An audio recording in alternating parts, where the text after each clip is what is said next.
Hello दोस्तों। हाय नमस्ते। हम एच के रंजन और आप देख रहे हैं झारखंडी जवान वीडियो। दोस्तों, हम आज माननीय सहारा श्री के बारे में दो लाइन आप लोग से बताना चाहते हैं। वीडियो अच्छा लगे तो लाइक शेयर जरूर कीजिएगा।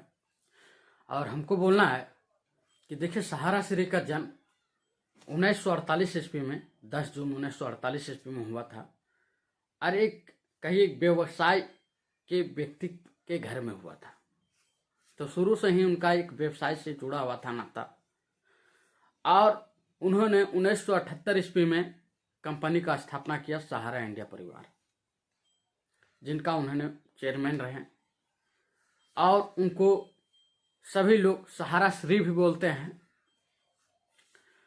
जब 1978 में उन्होंने कंपनी को स्थापना किया था, उस समय कंपनी का एसेट में मात्र एक स्कूटर था, 2 कुर्सी था, 1 टेबल था। और गरीबों को देखते हुए उन्होंने कंपनी को शुरू किया इस मकसद से, ताकि गरीब लोग 1-2 रुपया करके भी अपना पूंजी जमा कर सके।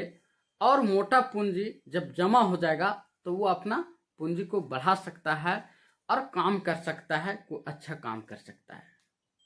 1978 में कंपनी को संघर्ष जारी रहा और धीरे धीरे करके पूरा इसका इंडिया में एक बहुत ही अच्छा वर्चस्व बन गया। क्योंकि बनने का भी एक मकसद है, यूं ही नहीं बन जाता है बहुत बड़ा एसेट। उसका बनने का मकसद था कि गरीबों का लिए हित में बहुत ज्यादा इन्होंने काम कर दिए। और एक चीज है, सोचने की बात है, लोग गरीबों में जो ज्यादा हित में काम कर देते हैं उनके पास क्या होता है, हमारा बहुत अच्छे ही जान रहे हैं, सोचने की बात है। तो इन्होंने गरीबों में यहाँ योगदान भी दिए हैं। इंडिया में खास करके बहुत बड़े बड़े कामों में अपना योगदान दिए, भागीदारिता निभाए।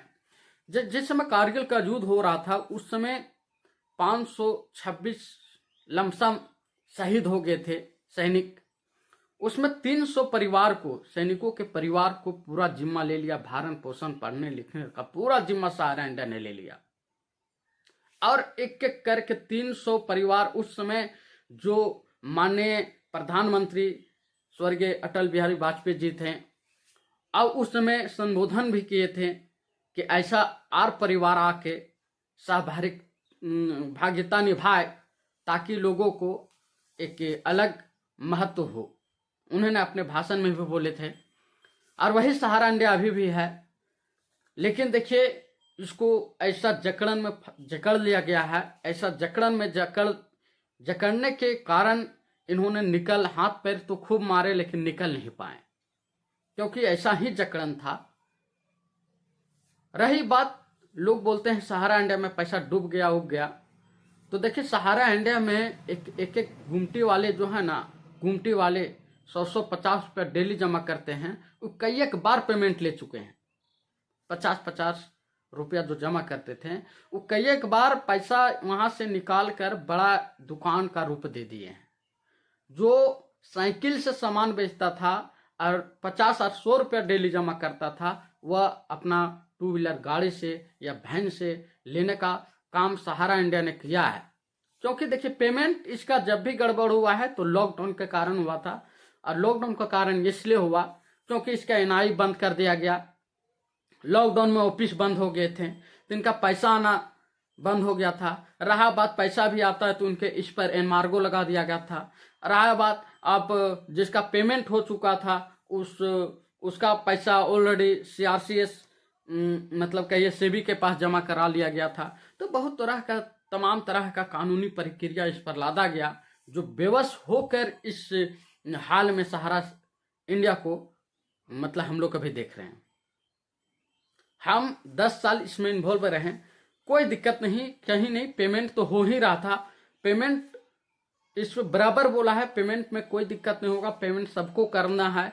अभी भी कंपनी का अगर कारपोरेट फाइल में देखिएगा तो 2,59,000 करोड़ रुपया का ऐसा परिसंपत्ति है, जो इसका एसेट होता है कारपोरेट, उसमें इसका जिक्र किया गया है। लेकिन अभी बहुत तरह का कानूनी प्रक्रिया इस पर लदा गया है, जिसका कारण से इन्होंने निकल नहीं पाए और पेमेंट में डिले होते चल गया। और डिले इतना हो गया कि अंततः इनको कोर्ट का दरवाज़ा देखिए अभी खुला है और कोर्ट का सहारा लेना पड़ा, लेकिन कोर्ट भी तारीख पे तारीख दे रहा है। लेकिन हम लोग को कोर्ट पे विश्वास है, माननीय सुप्रीम कोर्ट पर विश्वास है, क्योंकि होना भी चाहिए। उन जो भी रिजल्ट आएगा पॉजिटिव आएगा, हम लोग को रहें ये आशा है कि हम लोग इतना दिन से संघर्ष कर लिए हैं, तो कुछ दिन का क्योंकि रिजल्ट हम लोग जेन्युइन काम किए हैं, 1-1 रुपया 2-2 रुपया सहारा इंडिया में जमा किए हैं, तो हम लोग को पैसा मिलेगा, 100% है हम लोग को मिलेगा। रही बात अभी थोड़ा सा जो कानूनी प्रक्रिया है और यहाँ का थोड़ा सा वोट बैंकिंग भी हुआ है सहारा इंडिया में। वोट बैंकिंग हम बराबर इसलिए बोल रहे हैं क्योंकि जो पोर्टल लॉन्च हुआ था वह एक वोट बैंकिंग के ही तहत किया गया था। अनान फनान में बहुत जल्द ही पोर्टल को लॉन्च कर दिया गया था, और अभी भी पोर्टल लॉन्च करके जो अभी इतना करोड़ों करोड़ जमा करता है इन्वेस्टर हैं, उस पर ध्यान ना देकर कहिए कि एक बहुत बड़ा छल किया जा रहा है सहारा इंडिया परिवार के साथ। तो इसको हमको और आपको समझना पड़ेगा। आज के लिए इतना ही, फिर मिलते हैं मैं अगले वीडियो में। तब तक के लिए नमस्ते, धन्यवाद। वीडियो अच्छा लगे तो लाइक शेयर जरूर कीजिएगा, क्योंकि आपके एक लाइक शेयर हमको मोटिवेट देता है, हम अगले वीडियो बनाते हैं। धन्यवाद।